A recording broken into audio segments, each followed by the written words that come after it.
You have been told for years to max out your 401k. Put in as much as the IRS allows. Take the full match. Do not leave free money on the table. But if you are 55 with $1,200,000 already sitting in that account, doing exactly what you were told could turn a 22% tax bracket into something closer to 41% once you actually retire. Here is why. At 73, the IRS forces you to start pulling money out of that account, whether you need it or not. On a balance that size, that required withdrawal can run well into 6 figures in a single year. Stack it on top of Social Security, and a chunk of your benefit gets pulled into taxable income too. That is the collision most retirement plans never account for. None of this means you did something wrong. The advice to save as much as possible made sense for decades, and nobody attached a warning label to it. But there is a specific point where adding more to your 401k stops helping you and starts working against you. I call it the stoplight threshold, and once you know your number, it takes about 5 minutes to check. Tied to it is a second trap built into the tax code decades ago, one that quietly turns Social Security income into a bigger tax bill than most people expect. If you are between 55 and 65, and you have been faithfully maxing out that account for years, stay with me. This is the math your advisor may have never walked you through, and it could change how you save for the next several years. Go ahead and subscribe now. What comes next could keep a 5-figure tax bill out of your future. Picture the math for a lot of people in exactly your position. Say you are 55, you have $1,200,000 in your 401k, and it grows at a steady 6% a year.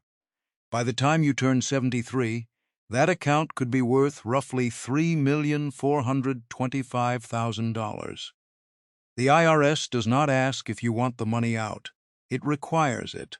Your first required withdrawal at 73 gets calculated by dividing that balance by 26.5, the current IRS life expectancy factor for that age, on $3,425,000. That works out to a required withdrawal of about $129,000 in a single year, whether you touch it or not. And that number by itself is not even the real problem. Add Social Security into the picture. The IRS combined income test only counts half of what a married couple collects in benefits, plus whatever else shows up as income. Say that couple draws $30,000 a year in combined Social Security. Half of that is $15,000. Add it to the $129,000 already coming from the required withdrawal, and their combined income for this test comes out to $144,000. The threshold where the IRS starts taxing 85% of Social Security is $44,000 of combined income for a married couple. They are not just over that line. They are $100,000 past it. That matters because of what happens next. Once you are past that line, every extra dollar that comes out of your 401k does not just get taxed once. It also drags 85 cents of your Social Security into taxable income right along with it.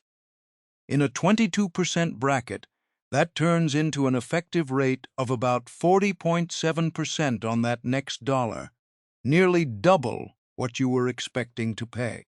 That $44,000 number matters even more once you realize it has not moved in decades. The Social Security Administration set that threshold back in 1993, and it was never indexed to inflation. Wages, home prices, and 401k balances have grown many times over since then, but that line has stayed exactly where it was. That is the structural reason more retirees get caught by this every year. It is not that people are doing anything differently. It is that the threshold stayed frozen while everything else kept growing. I have watched this happen to plenty of people who did everything by the book. If you are staring at a big number in your 401k and starting to feel trapped instead of proud, that is not a personal failure. Nobody sat you down years ago and explained that saving too much in one type of account could work against you later. The advice to defer as much as possible made sense when you were in your 30s and 40s, likely in a higher bracket than you would be in retirement. It just never accounted for what happens when Social Security and a mandatory withdrawal land on the same tax return. Consider the trade-off underneath all of this. Every dollar you defer today skips your current tax bill, but it does not disappear. It moves down the road with interest, growing inside an account the IRS eventually forces open. If most of your savings sits in that one bucket, you lose the ability to choose when you pay tax on it. The choice gets made for you at 73, on the IRS's schedule, not yours. There is a specific number that tells you exactly when you have saved enough in that account, and exactly when it is time to start putting new savings somewhere else. That number is what I call the stoplight threshold, and it is coming up next. The framework comes down to a single number. Take your projected 401k balance at 73, divide it by 26.5, and compare that to 70% of what you actually plan to spend each year in retirement, after tax. If your projected withdrawal lands above that 70% line, you have hit the red light. Every extra dollar you put into that account now gets taxed harder later than it would if you paid the tax today instead. Take John and Mary, both 55, both with $1,200,000 in their 401k, and they have told me they want to spend $80,000 a year after tax once they retire. 70% of that is $56,000. Their projected first required withdrawal at 73 comes out to roughly $129,000 more than double their threshold. John and Mary are not close to the red light. They are already well past it. The fix is not complicated. They cut their 401k contribution back to just the amount that earns the full employer match, nothing more. Whatever they were adding beyond that, they redirect into a regular taxable brokerage account instead. It is less exciting than a bigger number on a retirement statement, but it buys them something a 401k cannot. Money they can spend on their own schedule, taxed on their own terms. There is a second layer most people miss. Even if your projected RMD comes in under that 70% line, the Social Security torpedo can still catch you. For a married couple, once your combined income crosses $44,000, every extra dollar pulled from a 401k drags 85 cents of Social Security into taxable income right along with it. That is what pushes a 22% bracket up toward 40.7%. The only real way around it is keeping your 401k withdrawals low enough to stay under that line, which means you need money coming from somewhere else. That is the whole point of the brokerage account. That is the trade-off nobody spells out when they hand you the advice to max out your 401k. Every dollar you put in past the match buys a small deduction today, and it quietly locks away a piece of your future tax control. You get a small break now, and you give up the ability to manage your own bracket later, right when you will need that control the most. People call it a torpedo because it does not show up on your radar until the year it hits. Your account statement never warns you. The tax return does. I used to think maxing out the 401k was always the right move, full stop. I was wrong about that. I have sat across from too many people with $2 million or more in pre-tax savings who felt trapped by their own success. On paper, the number looks great. In practice, every withdrawal feels like a penalty. What changed my mind was running the numbers for someone paying 32% on his required withdrawals, while 85% of his Social Security was getting taxed on top of it. That is when it became obvious the standard advice was missing half the picture. Back to John and Mary. If they redirect $15,000 a year into that brokerage account for the next 7 years, until they are 62, they will build up somewhere around $120,000 in after-tax savings. That gives them 3 to 4 years of spending money they can draw on without touching the 401k at all. It lets them keep their combined income under that $44,000 line, hold on to their health insurance subsidies, and sidestep the torpedo completely. A fair question follows from all this. What if you are already past the point of just redirecting new contributions? What if the money is already sitting there, built up over 20 or 30 years of doing exactly what you were supposed to do? Is it too late to fix? It is not as hopeless as it sounds, and that is exactly where we are headed next. Picture this happening at exactly the wrong moment. Say you are 62, ready to retire, and the market drops the way it did in 2022, when the S&P 500 fell close to 19% over the year. Retirement does not pause your bills just because stocks had a bad year. The mortgage, the car payment, the insurance premium, all of it keeps showing up whether the market is up or down. Downturns like that are not rare. They happen every few years, and retirement does not wait for the market to cooperate. What actually hurts is not the drop itself, it is getting forced to sell into it. Because a withdrawal from a shrunken account in a down year does more permanent damage than the same withdrawal made in a good one. What matters is what options you have on hand when one hits at the wrong time. Say you need $50,000 to live on that year. If every dollar of your savings sits inside that 401k, you do not have much choice. You sell shares that just lost value, and you still owe income tax on whatever you pull out. Pulling $50,000 out of a 401k at a combined 27% in federal and state tax leaves you with about $36,500 to actually live on. You have also just locked in a loss by selling shares at the bottom of a down market, right when you can least afford to. Now picture the same year with $120,000 sitting in a brokerage account instead. You sell $50,000 worth of shares that had already lost value. Because they are worth less than what you paid, there is no capital gains tax owed, and you may even be able to use the loss to offset other income. Your combined income stays under that $44,000 Social Security line, so there is no torpedo and no hit to your health coverage. You walk away with the full $50,000, and your 401k never gets touched, which means it is still there to recover once the market comes back. The brokerage account does not make you richer on paper.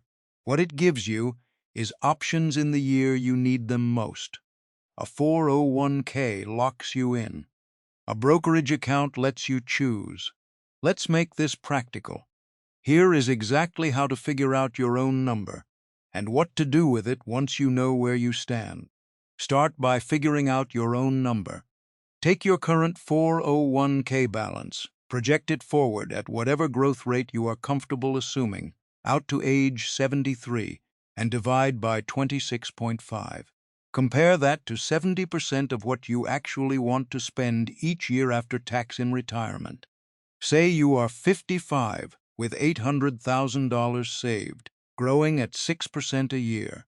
By 73, that is roughly $2,283,000, and your projected first withdrawal comes out to about $86,000. If your spending goal is $70,000 a year after tax, 70% of that is $49,000. $86,000 is well above $49,000. You are in the red zone too, and it is time to stop contributing beyond the match. Next, redirect what you are no longer putting into the 401k. Move it into a regular taxable brokerage account, invested simply, ideally in a broad, low-cost index fund. This is not about picking anything exotic. It is about giving yourself money you control on your own terms, not the IRS's terms. What if you are already sitting well past that threshold, with most of your savings locked inside the 401k? It is not too late, but the tools change a bit. If you leave your job in or after the year you turn 55, the rule of 55 lets you pull money from that specific 401k penalty-free, even before 59 and a half. If you already left your job before turning 55, that door closes and a 72T plan becomes the fallback.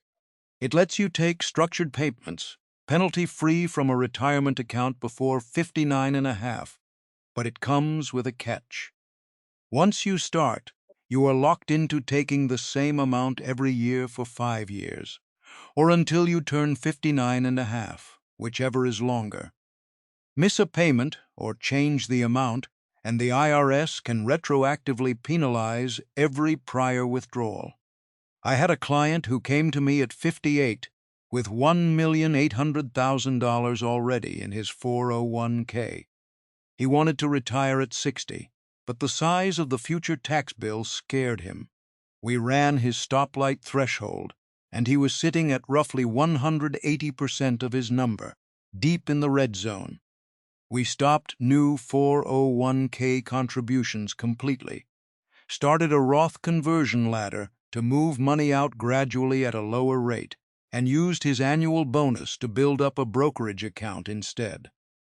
3 years later, he retired with about $200,000 in that brokerage account.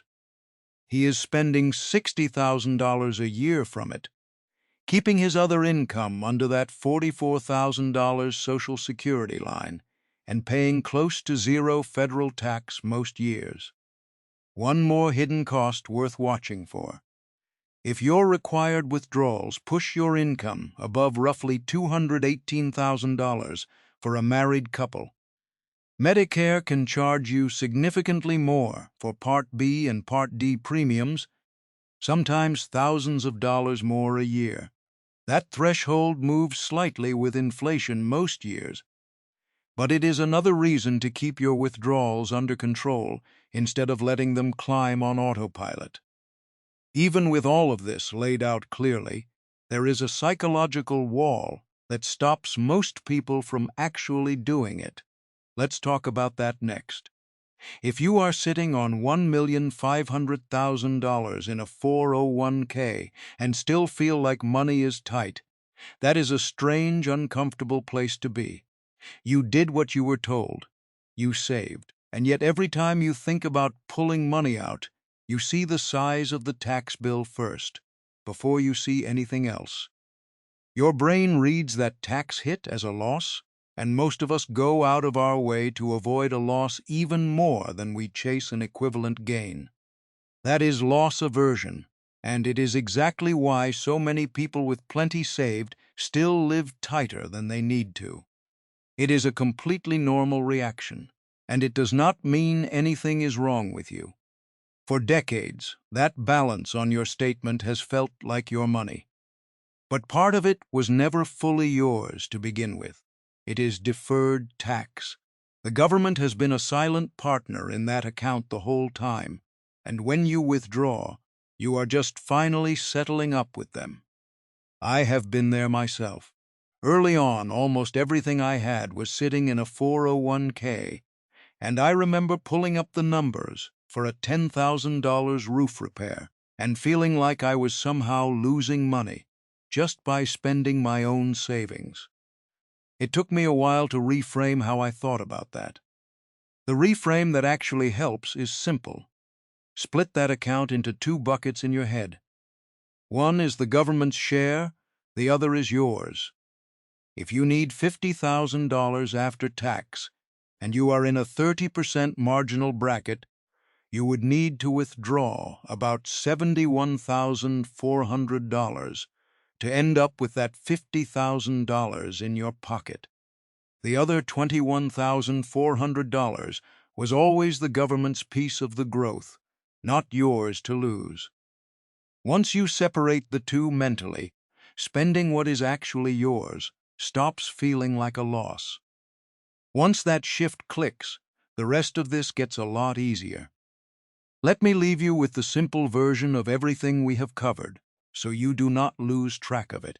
Here is the short version.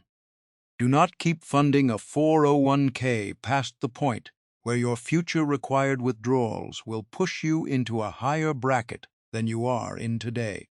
Work out your stoplight threshold, and once your projected RMD crosses 70% of your after-tax spending goal, redirect new savings into a taxable account instead. Watch the Social Security line too. Keeping your combined income under $44,000 as a married couple, when you can, keeps that torpedo from ever going off. None of this requires guessing. It just requires running your own numbers once and checking them again every few years as your balance changes. If you are in your 50s or 60s, and this is the first time you are hearing any of this, subscribe. I put out videos like this to help you build a retirement that gives you actual freedom, not just a big number sitting on a statement. Turn on notifications too, because the next one walks through Roth conversion ladders in detail, a tool a lot of people in your exact situation end up needing. Retirement was never supposed to be a tax problem to manage. Plan around it early enough, and it does not have to be. Thanks for watching.